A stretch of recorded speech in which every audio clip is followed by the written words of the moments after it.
and welcome. My name is Kevin Chambers, and thank you for joining us here in EMA's Health and Safety podcast. We really appreciate you tuning in. We've got an interesting guest with us today. Some people may ask why we've asked Desai Link to come and join us, but we know two things that other people don't. First thing, Desai, is you've written a book. I have, yes. Would you like to hold it up? Yes. Let's have a look at it. Just tell us a couple of things about the book and the pain that was endured getting it across the line. Sure. So the book is Beyond the Incident, and it's designed as a guidebook for people that undertake workplace health and safety investigations. So what we've got here is something that would probably sit on your desk, and if you get the call to go out and attend to an incident, this is one of the things that you would grab. Right. The reason I wrote it is because coming from law into health and safety, I noticed a lot of gaps in the way safety investigations were done. Yeah.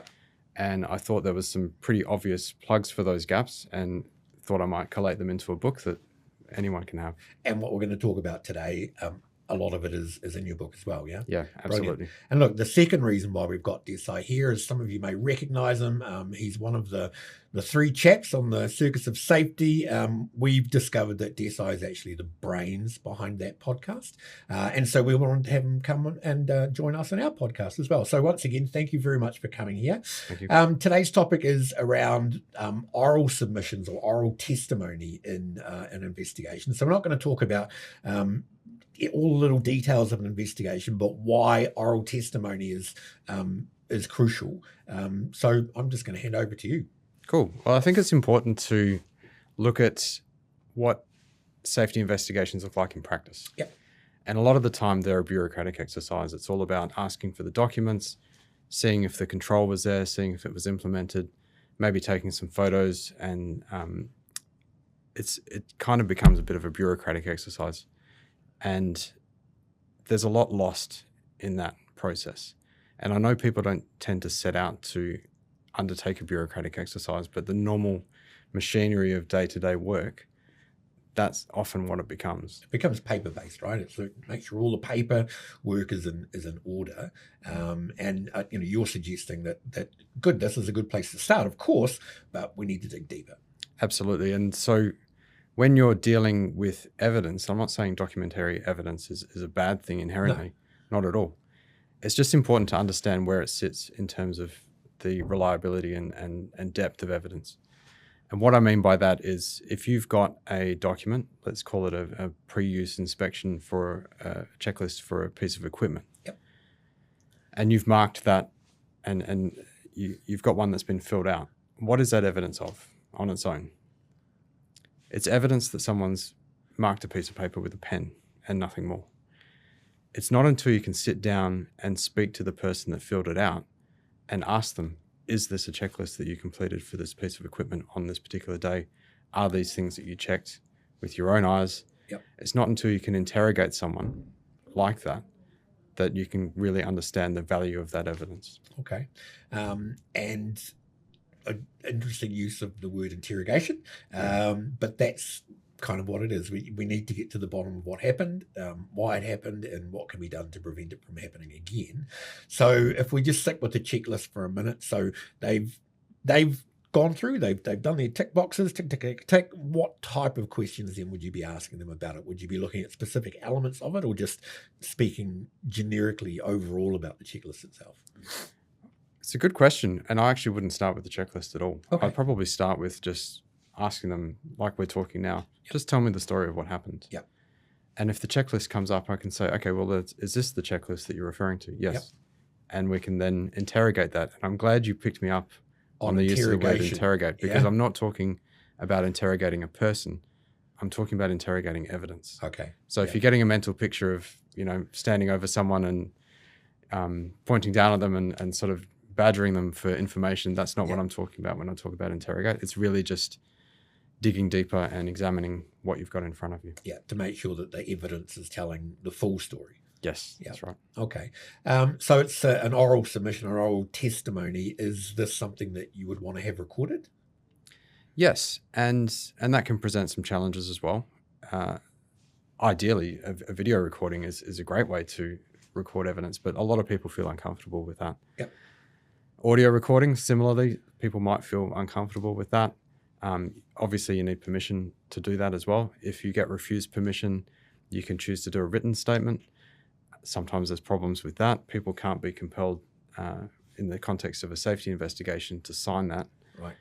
But there's ways around that. And at the very least, you as the interviewer, as part of an investigation, can write your own statement about the interview and use that instead if the person really doesn't want any of the information used or written down. Couple of points there. So just on the last point that you've made about you writing your own statement, so you've interviewed someone, you've then written down what you think occurred in the interview. Would you then ask the interviewee to sign that they agree that what you've written is accurate? Is that necessary? Is that something that you would want to do? It's something that's desirable. Yep. Okay. That you would want their endorsement of whatever's been written. Yes. However, if they're just flatly refusing to sign anything, yep. and they may well be very entitled to do that, you can turn around and say, look, treat it as your recording record of that chat or that interview. Yep. And use it on that basis. But it's prudent to note that in there that it's your words, not theirs. Yeah. Okay. And is it common or perhaps is it rare that people would say, well, no, I don't want to sign that, or I don't want it to be recorded? Totally understand people not wanting to be recorded in video, right? It is quite intimidating. But let's say it's a voice recording, and I assume you could just do that using your iPhone. Yeah. Is it rare that people would say, no, I don't want that to be recorded, or is that actually quite common? I've found it quite rare. Okay. However, I've found that I seldom actually need to run a recording. Sometimes I prefer to make notes. Yep. Develop those notes based on memory after the event, and then go back to the person and say, hey, here's my interpretation, here's my notes of what you said. Yep. Is this the case, or do you want to clarify anything in there? And it's an opportunity to go back and just clarify some information and get maybe a little bit more detail as well. So I suppose a lot of it comes down to how comfortable we can make the interviewee be. If it's an outsider that's coming in and interviewing them, they'll be maybe a little bit sort of sitting back because they don't know this person. But if it's an internal investigation, well, they already know the people that are involved in the investigation, and if they've got a good relationship with them, it's more likely that they'll be more forthcoming. Would you agree with that? I do agree, and I dedicated a whole chapter in the book to witness comfort, and it's important. You don't want to feel like you're being interrogated. No. And I like what you said before. It's that you're not interrogating the person, you're interrogating the evidence. Yes. And that I imagine is something that you'd want to make quite clear at the outset. Yeah, and the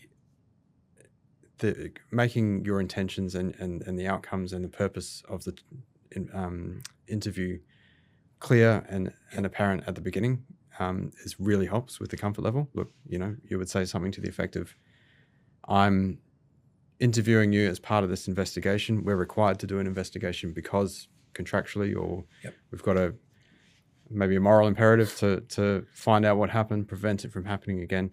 And that's the purpose of our chat today. I don't want you to speculate or pass judgment on other people. I'm really just interested in what you saw, what you heard, what you felt at the time, things that you said, and just your story of what happened. So let's discuss then sort of the way the interview works. So you've started about the beginning of it. So at the beginning, you need to make them feel relaxed, make it clear to them that you're interrogating evidence, not them. Offer whether it's going to be recorded or not, except if they say no. How do you start the conversation?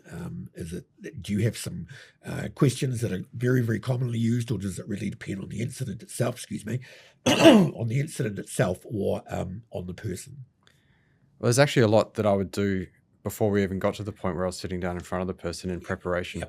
But we can probably touch on that a bit later in the chat. But in terms of questions, probably the best interview question is not a question at all. It's just a statement. It's just an invitation to tell me the story of what happened. Right. And then let the other person speak and become an active listener. Yep. And some of the best interviews I've seen have been the ones with the fewest amount of questions. Okay. And I know that we get taught about not asking open questions, really important, avoiding closed questions. not so important, because sometimes you do need to ask a closed question to get specifics of information. Yep. But there's a host of other questioning techniques, and what I've done in the book is drawn them out of cross-examination questioning techniques, examination in chief, courtroom type stuff, where these questioning techniques can be used and adapted into this investigation interview format. Okay. To really drive out some information. Can you give us some examples? Yeah. So one such technique might be drawing on specifics. So you might say, yeah, I was in the room and I didn't see the incident happen, but I saw, I heard someone in the next room. And you might say, if you doubt that the person was really within earshot, you might start to interrogate what sort of things that they actually saw, right? The color of the chairs, the distance, okay. And then you can go back and verify that information, and not to catch them out on a lie. We're not talking about that. What we're talking about is just seeing how reliable their information and their memory is. Yeah, because they'll have had an experience. Is that experience doesn't have enough clarity to add to the evidence that you're seeking. Yeah, and that's something that I alluded to before when I said there's going to be a lot of preparation before you speak to someone. Yep. Part of that preparation should include understanding whether that person is a competent witness, yep, whether they're compellable, yep, and whether they're reliable. Good. 3 words. Let's dig a little bit deeper into those. So a competent witness, what does that imply? So that's drawn, again, straight from law. Yep. And when you're talking about competency, you're talking about whether they're of age, mentally sound, yep, and someone that can be rightly called to the court to give evidence. Yep. Now, it's seldom that you're dealing with someone that's too young, yep, in a safety investigation context. But they're in the workplace.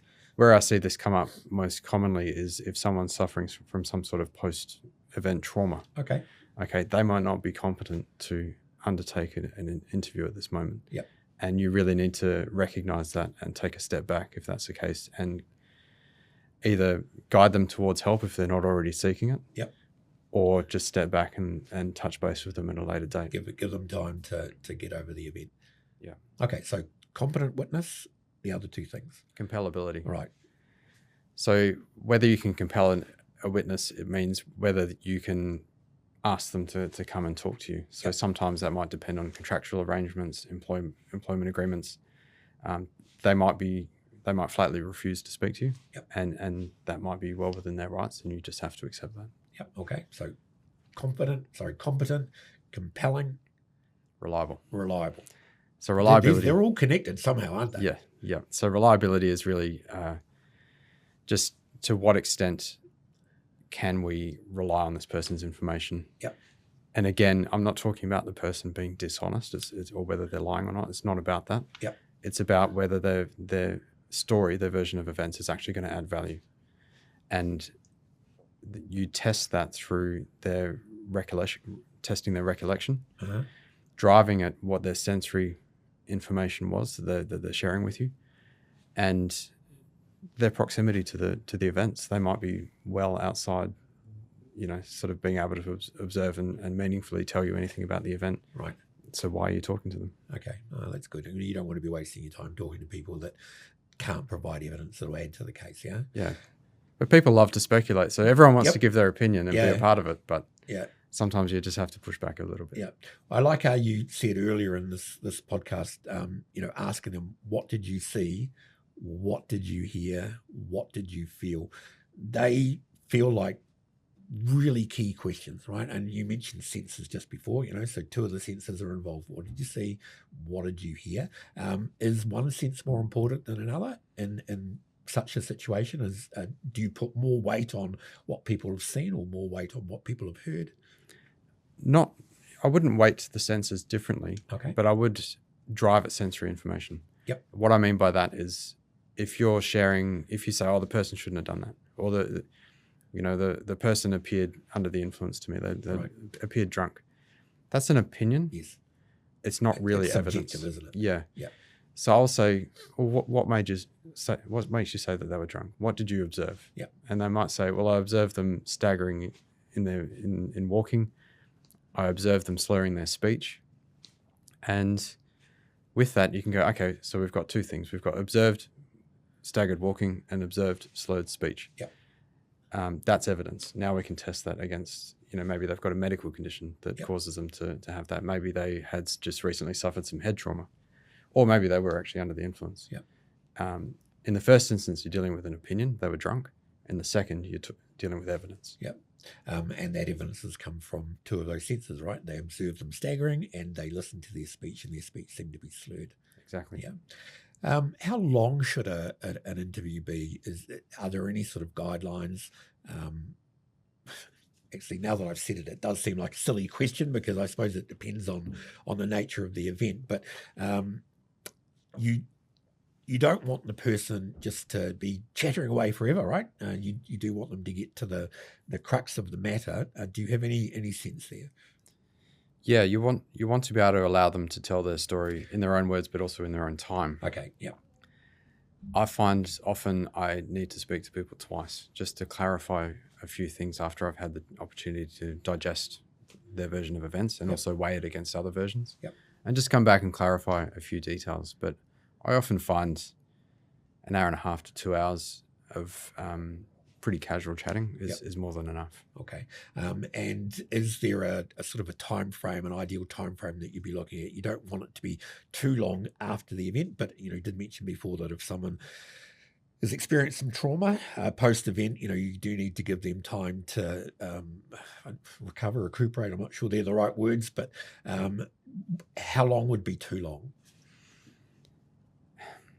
I would say as soon as possible. Yep. After the event, you want their recollection to be as fresh as possible. Yep.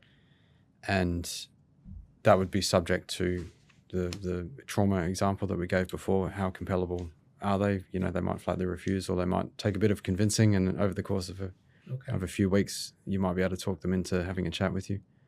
It really depends, but you do want to move on it pretty quickly. Okay. Without getting into specifics, can you give me any examples of or could you talk to maybe a couple of investigations that you've done where you've been interviewing people, again, without any specifics, no names, no nothing, perhaps one where it was difficult for you to get the type of evidence that you were hoping to get from a particular interviewee, and how you overcame that?